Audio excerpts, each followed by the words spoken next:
Hello and welcome to the Leaderpath Show. How are you today? As you're joining in, please comment, say hi, tell me where you're joining from. I'm very excited today for the part 2 of me sharing my top learnings from 2022. I get quite philosophical, but also practical when I share those learnings. So I'm looking forward to having a discussion with you. So, without further ado, we can dive in. There is a part 1, actually, for this conversation, which I'll write down in the comments, which are the first 5 lessons of 2022. And now I will continue with the 6th. Are you ready? Here it is. Have the uncomfortable conversations early on. In the previous year, there were moments where I was disappointed by colleagues, contractors, people I was working with. And for every moment, I realized it was my mistake because I hadn't had the difficult, uncomfortable conversations early on. There are 2 types of relationships professionally, right? There are those that are very transactional. Imagine a contractor, you're only writing emails. And then there are the ones that you work closer together and you become like friends. And I found on those relationships a little more challenging having those uncomfortable conversations because, oh, it's so nice. We're all friends. We're working together. And usually the 2 conversations I found myself avoiding and then paying for it later. The first one was usually around money, but it wasn't, okay, the typical money. Obviously, I always have the conversation. This is the work. This is the scope. This is what you'll get paid. It was more around things I couldn't have predicted, expenses, or when there is a contractual change and I have a different expectation. I have an expectation that this will continue, the price will continue, and the other party always had a different expectation, right? And those could have been avoided if I had some conversations early on. But the conversations around money, when you have friendly collaborations, is not what I want to share with you today. It's mostly the conversations about who makes what decisions. I don't have employees in my business. I work with, depending on the time, with between 10 to 20 contractors. And that makes it a little bit more blurry about the leadership and who makes the decision sometimes, because everybody's an entrepreneur. There's no hierarchical relationship of the boss, the employee, the manager, the employee. We are all partners, right? And I found myself, because of all the friendliness, sometimes I was avoiding who will make what decisions. And this might be happening to you even within your company, within your team. What are the decisions you are responsible for making? What are the decisions they are empowered to make? Because I learned from my mistakes, when I worked with a new team coach, I actually had the uncomfortable conversation early on. I told him, look, when we are on a team coaching assignment and we disagree, we go with what I say. And when I said that, this feels very bossy. It didn't feel comfortable, but it was the right thing to do. And of course, this was tested. We go to the team coaching assignment, and at 10:30 we have a break, right? I've written a book around meetings. I'm very passionate about taking breaks when we have meetings. But my colleague is running an exercise, right? And he's saying, can I run over 10 minutes and we have the break later? And I say no. And he gets it immediately because I had done the uncomfortable conversation. I had told him, look, when we are in a team coaching environment, we don't have time to argue. We just go with what I say because I have the overall responsibility. The client bought it. I sold the program. The client bought into my brand. And we go for the break. And then I had the time to explain to him. I said, the reason I wanted you to go for a break was one person hadn't arrived for the team coaching yet. They were running late. They were dropping off their kids. And I needed this person to be there for this exercise. That's what happens when you have the overall leadership of a project. You know things, you see things that maybe your team members don't. And that's why you need to be clear that some decisions, or when you're in a real-time situation, I cannot argue in a real time, we're running a workshop. You need to be clear. These decisions, when we disagree, I'll be making the decision, even if it feels uncomfortable and bossy and kind of mean to tell people, look, at some time when this happens, we go with what I say, because sometimes quick decision making is more important, right? And that was great. That was what I learned. And this is a never-ending battle, right? For all my team members, I need to have these negotiations and these conversations.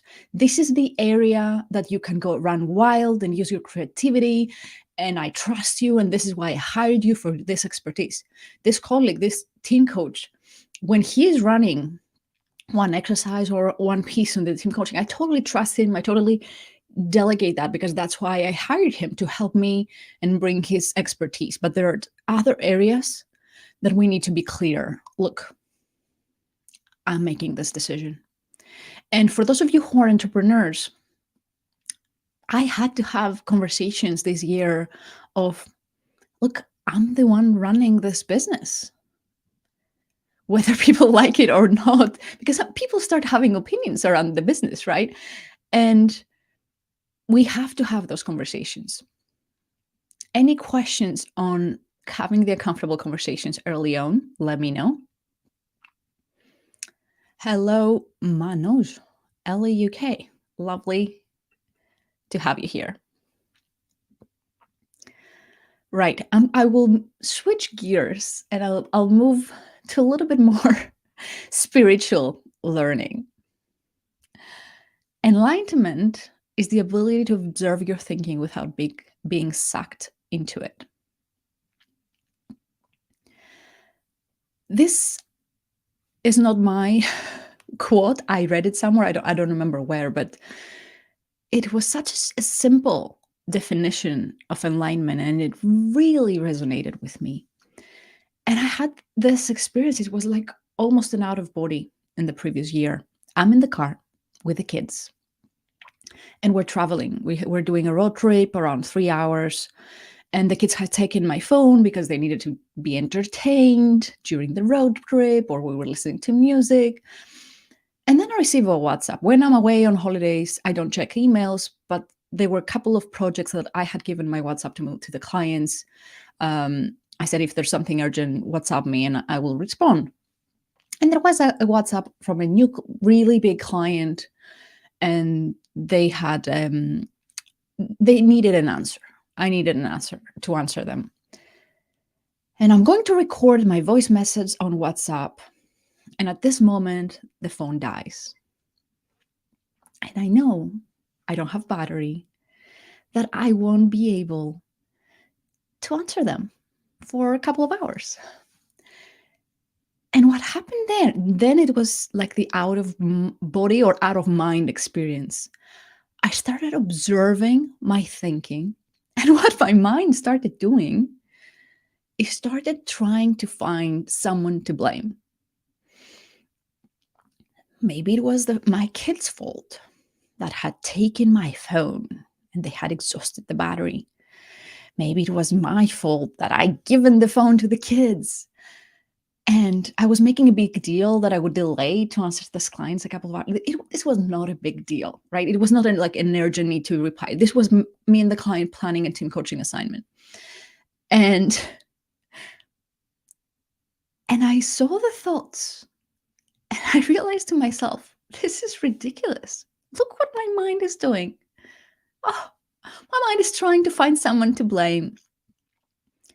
And my mind is making a big deal. And I start pumping cortisol to my body that this is a big deal. And it's not a big deal. I'll just go to the hotel when we arrive. I'll charge my phone and I will reply to the client.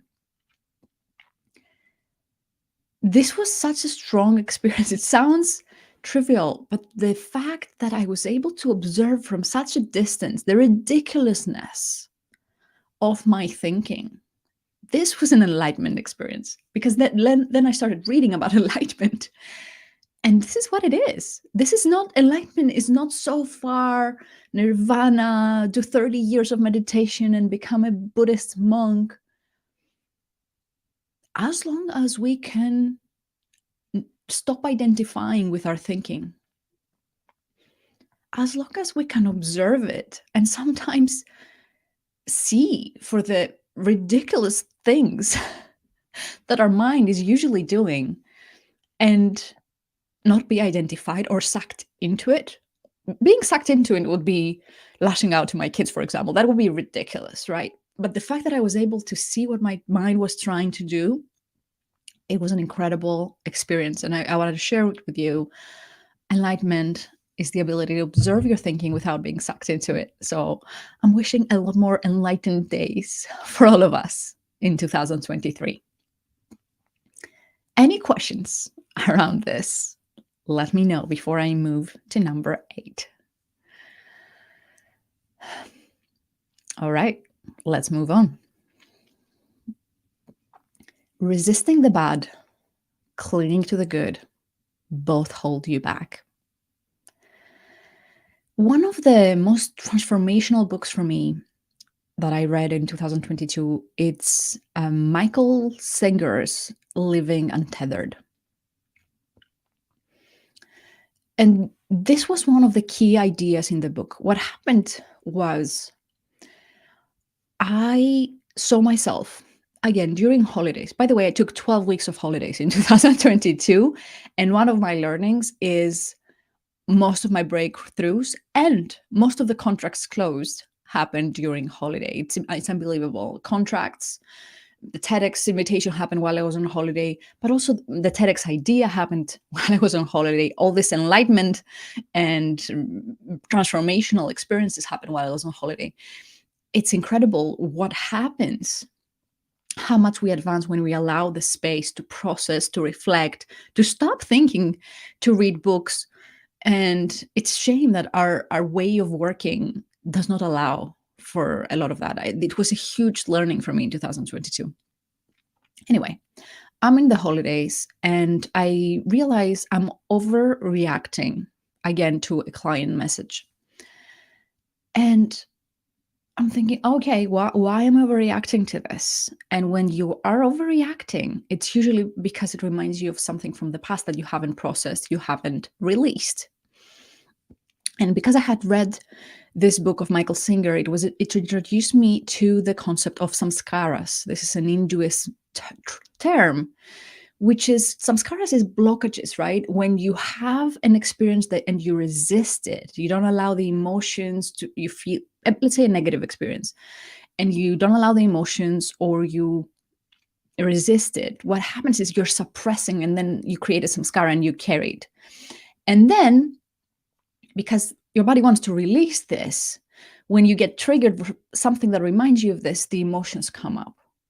And you find yourself reacting disproportionately to something very little, very tiny in the present. This is a complex concept, so let me know if you want me to clarify in a way.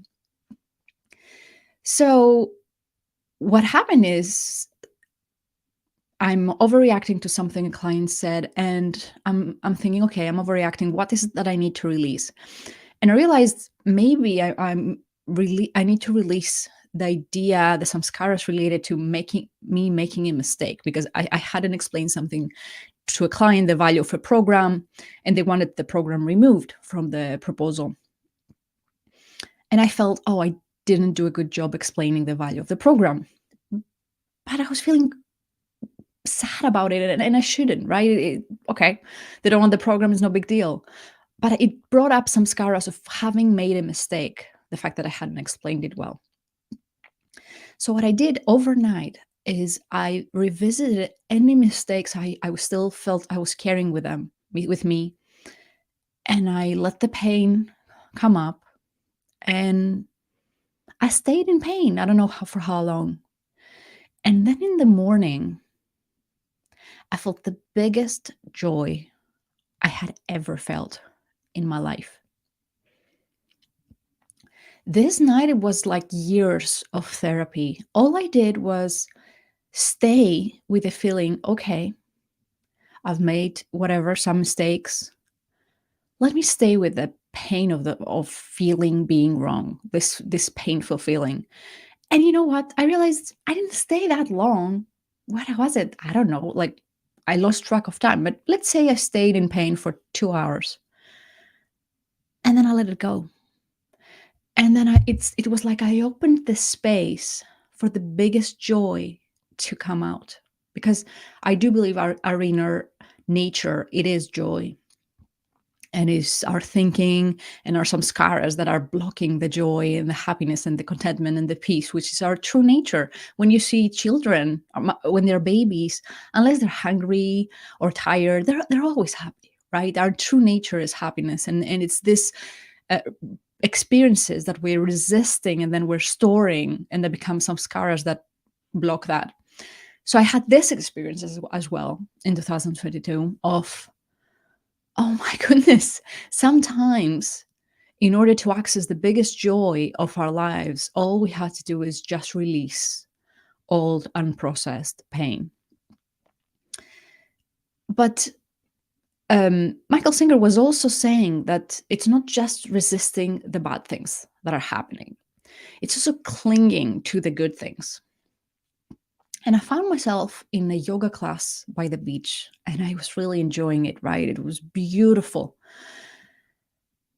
But I started thinking, oh, will I find a yoga class like this when I'm back in London? And when I'm back in London, it won't be like this. I was clinging to the experience rather than just experiencing it and letting it go as well.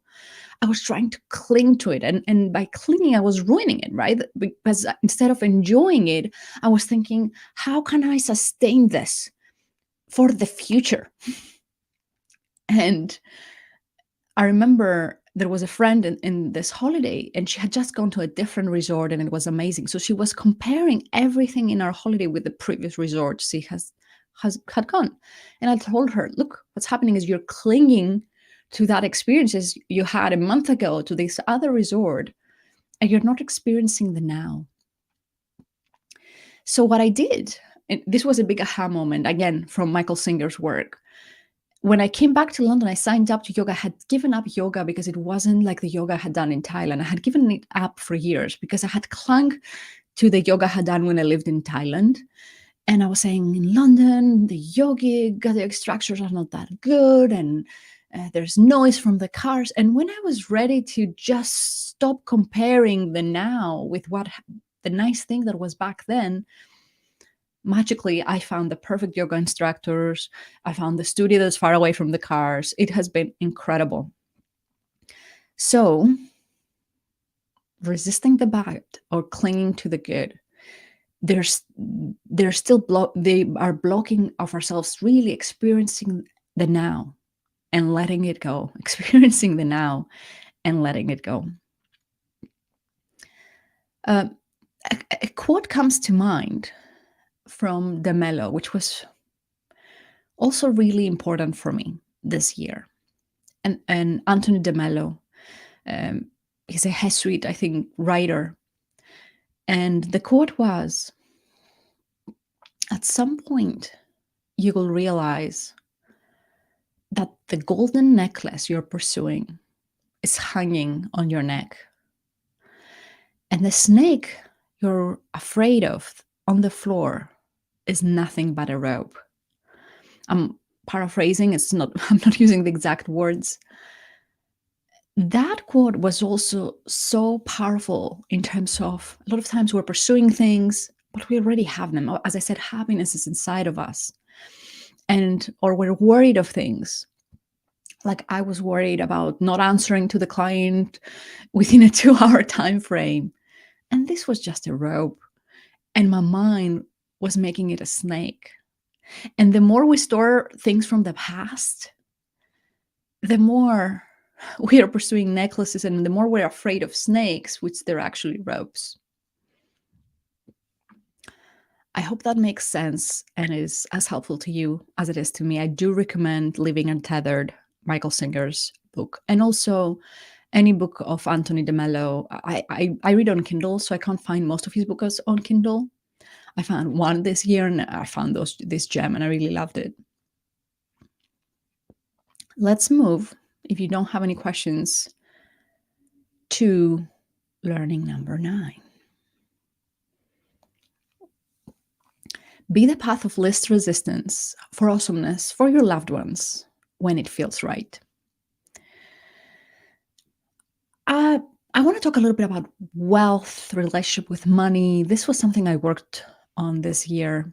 As a personality, I'm an accumulator. I like saving money rather than spending money. And this probably is caused because um, both of my parents were freelancers. So we never had a stable income at home. So there was always this instability, right? Which has made me very good with instability. My business is very, whew, it's not a stable, being an entrepreneur, you don't have a stable income always, and I'm comfortable with that. But also, it created this behavior of I like saving. And in 2022, I tried to push my comfort zone, and I wanted to enjoy some of the fruits of my labor. And I did a couple of things which they were a lot of fun. I invited my girlfriends to Mykonos to celebrate my birthday. And I invited my mom and my mom-in-law on a 5-day all-inclusive holiday with me and the kids. And both of these experiences were incredible. Highlights among the highlights of my life. I know I'll be looking back with a smile for years to come. But I remember I had to crash through blocks while I was doing it, especially inviting my girlfriends, because I was thinking, what if they react badly? What if they think, oh, who are you? Who do you think? Why do you invite us? It's not that they don't have their own money. I was thinking of, will this be a problem on a relationship? I had all these fears. And what I realized is they were so excited. and also they started saying, oh, what are we going to do when your business goes to the next level? Where are you going to invite us then? And I realized that a big fear many of us have when we are succeeding, or we're thinking about succeeding, is, are we going to leave our loved ones behind? Are our loved ones going to judge us? Because a lot of my friends are in Greece, and in Greece, because of the crisis, the salaries had not gone up, or they chose different paths. And I think I had this fear subconsciously of, if I become too successful, will I leave my loved ones behind? And in this year, I said no, because I can bring them with me. The more abundant I am, the more fun we can have together, whether it's with my mother-in-law, with my friends. But also, I heard this phrase, you become the path of least resistance for awesomeness to your loved ones, from Melanie and Layer. And I realized there's something energetically that when you become the path of least resistance for other people to realize their dreams, more abundance comes your way. Right? Because you don't have only your energy, you have their energy, you have their rooting for your success, right? So it's an overflow. The more you have, the more you can give, and it's great. That said, I added to this learning, when it feels right. It needs to come from overflow, and it needs to feel aligned. Because what also happened in 2022 is I did give a bonus to one of my collaborators. And I think I gave it more because I wanted someone to celebrate with me when the business was doing well. So I wanted the collaborator, the contractor who was supporting me, have some of this upside. But then I realized, it felt too much. When I decided the amount, it kind of wasn't perfectly aligned. And when the person received it, they also perceived it as too much, and like they were not deserving it. And I'm a believer, when you receive money you don't think you deserve, you're sabotaging it. So what happened is, I think on Wednesday I gave the bonus. And on Thursday, this person had a car problem for the exact to the $200 different. They had to pay for the problem in their car, the bonus, literally. And there's a lot of research that financial incentives for our team that not necessarily working. They actually have a counter effect on the motivation. And there is a great TEDx talk from Daniel Pink, The Puzzle of Motivation, that talks about that. I didn't do it so much for motivation. It was, again, me wanting to celebrate with someone in my team but it didn't feel right. So now when I'm thinking about compensation, it's okay to have a variable component with performance, but it needs to be contractual. If you have it as a surprise, then you never know what's the right amount. Then it will be expected the next year. That was a big learning as well. So you can have variable components of compensation for your team. It's not necessary, by the way. One of the companies I'm coaching, they don't even have commission for their salespeople, and they're performing amazingly well because they're basing on safety. They're giving them a good salary and intrinsic motivation, trusting that people want to go to do a good job, irrespective of a variable component for their salary. And I know this is a very new idea. But for me, the key learning here is yes to generosity, yes to overflow, yes to bringing other people along with you. But making sure that you do it out of desire versus I need to do this so that people don't feel bad. Because I was thinking that, oh, my business is doing so well, this contractor, I have to share some of that. It wasn't coming from an overflow place, I think. And that's why it didn't work out well, neither for the contractor's motivation. They're not with me anymore. And in general, it didn't work out great. All right. Any questions on that? All right. Let's move to the last one, which is also in the theme of wealth creation, opportunity creation. Investing towards your desired future is one of the most powerful moves you can make. In part one of this top 10 learnings, I talked about letting go. And sometimes to be in flow, you need to let go. And here it's a form of letting go, and this is letting go of some money. Here's the insight I had in 2022. I was invited to do a TEDx, and I was so excited. And I went to write an article. It was, I think, one of my most popular articles in 2022, which was Don't Chase, Attract. Because I knew people would ask me, how did you get a TEDx invitation? Most people need to apply to several TEDx organizations. And this has been a pattern for me. I got invited to write a book for Penguin. I got invited to do a TEDx. I get invitations, and that don't make sense, especially the Penguin contract. It's not that I had a huge social media following. So I get a lot of these questions. How did you get that invitation? So I started writing, how did I get those invitations? What were the commonalities? And I wrote 5 things, and some of them I've shared in this 2 days. And if you want the article, just ping me and I'll send it to you. But there was one that really struck with me, which was the investment. In every single one of the opportunities, I had invested towards that opportunity in some way or another before, sometimes years before. So when the TEDx invitation came in 2022, it was in 2020, 18 months before, that I had invested in a 3-month, the Big Talk Academy program, that I was actually preparing you for a TEDx presentation. And I didn't do it to do a TEDx. I just wanted to prepare a presentation to promote my book. But then for 3 months, I was among TEDx speakers. And then I kept being in contact with them. So I realized, okay, TEDx, I had invested in a Big Talk Academy.